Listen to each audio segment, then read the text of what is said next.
This video is brought to you by italki. Hello and welcome back to Real English with Real Teachers. On this channel, we're not scared to talk about any topic, even if they're a really serious taboo.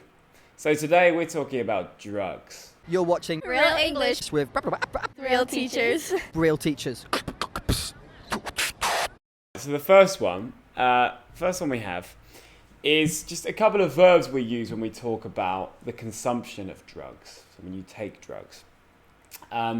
If someone is taking drugs on a regular basis, we can say he is on drugs. Oh, I don't hang around with Charlie anymore because he's on drugs.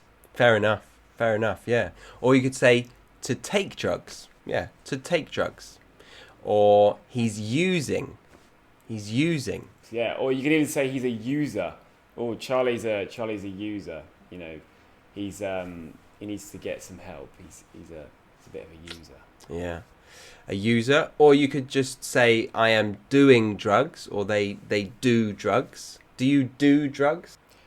Do I do drugs? No, nowadays I'm too old for that. For all that business, I can't handle it. Good phrase. I'm too old for. Yeah, exactly. It's what you say when you feel like you shouldn't be doing that anymore because you're a bit old. I'm too old for all that. Now. So if I see Charlie on a night out and he's doing this, he's kind of chewing his face, which we can also call gurning. You know, if he's doing that, I might say to my friends, oh God, I think Charlie's taken something. I think he's on something. So you can say, I think he has taken something, or I think he is on something. Have you ever had that, Charlie? Have you ever seen someone out and thought, oh, he doesn't look right. He's on something. Yeah, he doesn't look right. Yeah, he doesn't look like he's in his right mind as well. Yeah, there's something different. So you could say, I think he's on something. Who do you think looks more like they are on something? Me or Harry? Let's both gurn. You've got a great gurn face there.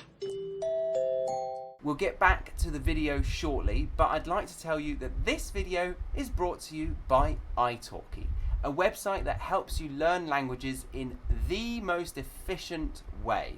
We share the opinion that speaking with an actual human is the best way to learn and improve your conversational skills. You can find teachers like myself and Harry on that website that will customize lessons to cater for your own learning needs and interests. And all of this is really affordable, especially if you compare it to what is currently out there for you.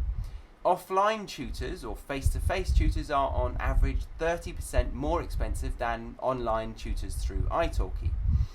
italki lessons are quite literally a fraction of the cost of academy or language schools that can cost thousands of dollars and with far less flexibility. And then you've got your softwares like Rosetta Stone, which is actually quite surprisingly again more expensive. At $200 for a beginner CD, that could be the equivalent of almost 20 lessons on italki. So if you want to learn in the most natural, effective and enjoyable way, then we've got a $10 discount for you after your first lesson purchase.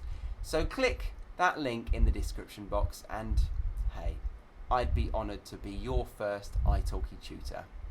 So thanks italki for giving us the chance to give you free English video content.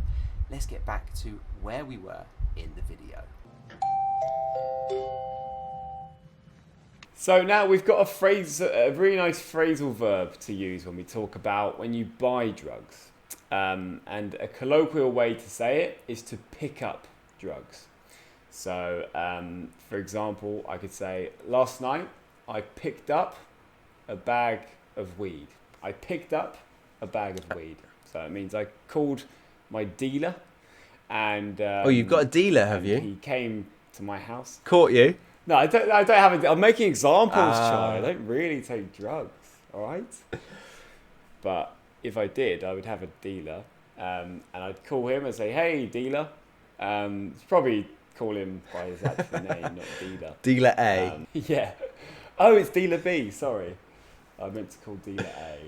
My A class A. Yeah, drugs. that's quite a good way of organising it, actually.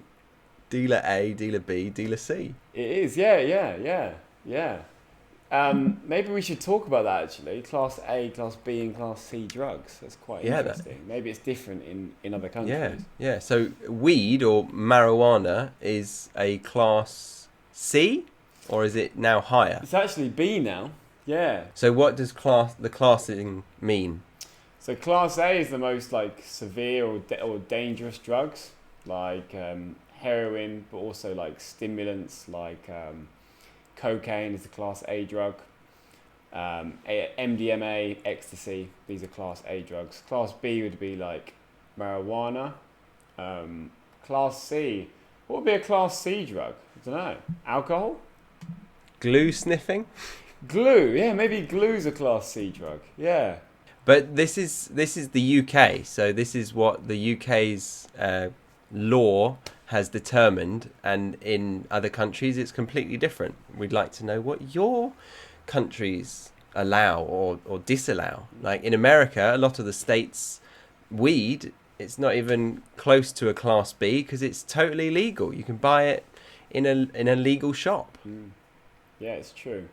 So, Harry, do you think you would score weed in the states that are legal to buy weed, or do you not use it like that anymore?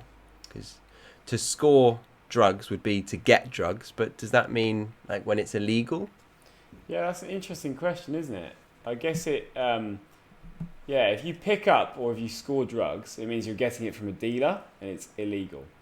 But I would say, I'm just going to buy some weed from the shop, and I have done that in America. And I definitely didn't tell my friends back at home that I was picking up. I'd just say, I'm going to go get some weed. Yeah. Yeah. So just getting your drugs from your local legal shop. Yeah. But score or pick up is the naughty stuff. That's it, yeah. So maybe you could say, as an example, I saw a man picking up outside my house. I thought he looked a little bit sketchy. A little bit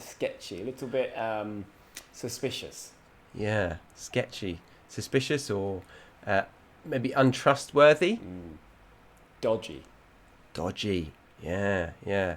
And maybe if you followed him and he started using, and then he appeared slightly odd from using it, you could say that he was high as a kite. He was high as a kite. There you go. So if you're really intoxicated and it's very apparent that you are high, high on drugs, you can say, I'm high as a kite. And it's quite a positive way to say it, isn't it? It's like, he's high as a kite. He's having a great time. Yeah, it does mean that they are enjoying themselves. Another one is off your tits. Is that the same feeling? I'd say, you feel the person is feeling good, but they're a bit of a mess. You'd see them and maybe they'd be very sweaty in the club, and they'd maybe have some beer poured down them, and they look just a bit of a mess really, and they're really, really high. You'd say, wow, he is off his tits. He's having a great time, but he is a mess. Sounds like your Friday night. It does a bit, yeah. Off your tits. And then if you want to go a level further, if you want to say someone was really, really bad, your Saturday night. Or Saturday night, exactly, yeah. So if you want to go a little bit further with this and say someone was really, really messy and they look really awful because they've taken lots of drugs, we can say he's off his face. He's off his face. Have you seen any Aussies off their face? Have you been out? Have you seen the club scene in Australia yet? No, as you said earlier, I feel a bit too old for that, or I'm a little bit past that. I'm not really. I could still go to the clubs and have a jolly good old time, but I feel like I've seen some, maybe on the streets, walking the dog late at night when it needs a poo. and then seeing some stumbling out of the clubs off their face or off their tits. Yeah, I've seen some. Good. Yeah, you should give them some water and say, mate, you are off your tits. Have some of this. And don't do drugs. So, those are the phrases for part 1. We'll be continuing with much more language revolving around drugs in part 2 very soon. But we want you to get active with the new language in the comments of this video. Tell us what your country allows and disallows. Do you think it's a good idea or a terrible idea to experiment with drugs? And tell us why. Give us your thoughts and practice the new language as we read every single comment we get. Speak to you in the comments, and bye for now. Don't forget to follow us on Instagram to get more day-to-day posts and stories helping you learn English in more dynamic and interactive ways.